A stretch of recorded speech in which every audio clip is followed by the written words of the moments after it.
المشكلة هي أن ليست المرة الأولى التي ينتقد فيها الرئيس التونسي حول تصريحات يدلي بها عندما يخرج من البلد. نذكر ما قاله عن الباجي قايد السبسي، سكت دهرا ونطق كفرا وما إلى ذلك. يعني انتقد عدة مرات. هناك أيضا المطالبة بأن ينشر تقرير حول حالته الصحية، لم يفعل ذلك بعد. يعني هو في حالة حرجة الآن. لا والله هذه ليس في حالة حرجة. أنا أعتقد أنه في حالة حرجة، ولا أعتقد أن يعني ما كانت الدكتور منصف المرزوق رئيس الجمهورية يعني صعبة في البلاد، يعني والرأي العام يعني لنا نعتقد أكثر أنه إلى جانبه. ويعني التصريحات في الخارج يعني ممكن أحيانا هناك بعض العبارات تفهم يمكن كان اعتماد كلمة أخرى يعني لم تفهم في نطاقها، ولكن هناك كثير من التأويل لهذه الكلمات وتوجيهها عن وجهتها، تحويلها عن وجهتها، لأنه لم يقصد يوما يعني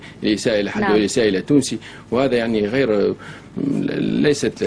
ليس معقولا يعني أن ننزل إلى هذا المستوى والتحدي عن صحة الرئيس. هذه يعني تفاهات. هذا موضوع مطروح يعني في عدة بلدان. في فرنسا طرح عدة مرات، خاصة بعد أن يعني خبأ رؤساء الجمهورية إن كان ميتيران أو بومبيدو حقيقة وضعهم الصحي، وعرفنا أنهم كانوا مريضين خلال يعني فترة حكمهم. يعني هذا ليس بأمر غريب. الرئيس منصف المرزوقي ليست له مشكلة صحية. نعم. اسمحي لي، أنا أريد أن أعود لمهام مؤسسة الرئاسة في تونس. أنا يؤسفني جدا كمواطن تونسي أن يصل بنا الدهر أن نقيم أداء مؤسسة الرئاسة التي هي رمز الوحدة الوطنية في تونس عبر الشاشات وعبر الإذاعات وعبر الصحافة الدولية والمحلية والإقليمية. لماذا؟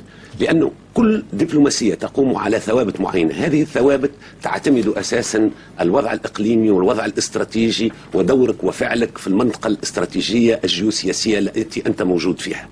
من الممكن أن يكون جوهر ما قيل حول الوضع المصري صحيح، لكنه لا يقال على منبر الأمم المتحدة لدولة شقيقة تربطنا معها مصالح ومصير معين. وبالتالي لا يمكن أن من الممكن هناك إطار الجامعة العربية، مندوب تونس في الجامعة العربية من الممكن أن يدعو إلى اجتماع عاجل الجامعة العربية لدراسة وضع الحريات في مصر، ويبقى الوضع عربيا وغير مدون. نحن نشتكي منذ حرب الخليج الأولى وحرب الخليج الثانية والتدخل الناتو في ليبيا والحرب الموجودة في سوريا بالوكالة، وهذا يعلمه الرئيس منصف المرزوقي، على أن ندول قضايانا. تدويل قضايانا الداخلية العربية أدت بنا إلى المهالك، وعليه فإنه على أي رئيس عربي أو مسؤول عربي عندما يذهب إلى منبر للأمم المتحدة أن لا يدول قضايا داخلية تخص بلده أو تخص هل بلد برأيك آخر. يعني منصف المرزوقي صالح كرئيس لتونس؟ والله هذا تقييم شخصيا لا أريد أن أدخل فيه، ولكني أريد أن أتحدث على مؤسسة الرئاسة في تونس في ظل التي فقدت الكثير من صلاحياتها. هي فقدت الكثير من هيبتها، لأنه بالنسبة إلي شخصيا في حزب التحالف الديمقراطي حتى في القانون المؤقت للسلطات الذي حجم من مهام الرئيس، اعتبرنا أن مؤسسة الرئاسة لابد أن ترعى وهو في صلاحياتها 4 أشياء مهمة وأعيدها. أولا الوحدة الوطنية، ثانيا الوضع الاستراتيجي لتونس، ثالثا الثوابت الدبلوماسية، ورابعا الأمن القومي.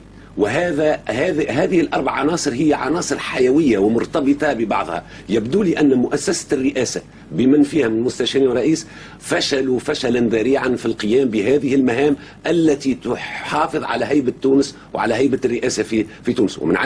وعليه من الممكن أن نطرح عديد التساؤلات حول دور مؤسسة الرئاسة آنيا وفي المستقبل.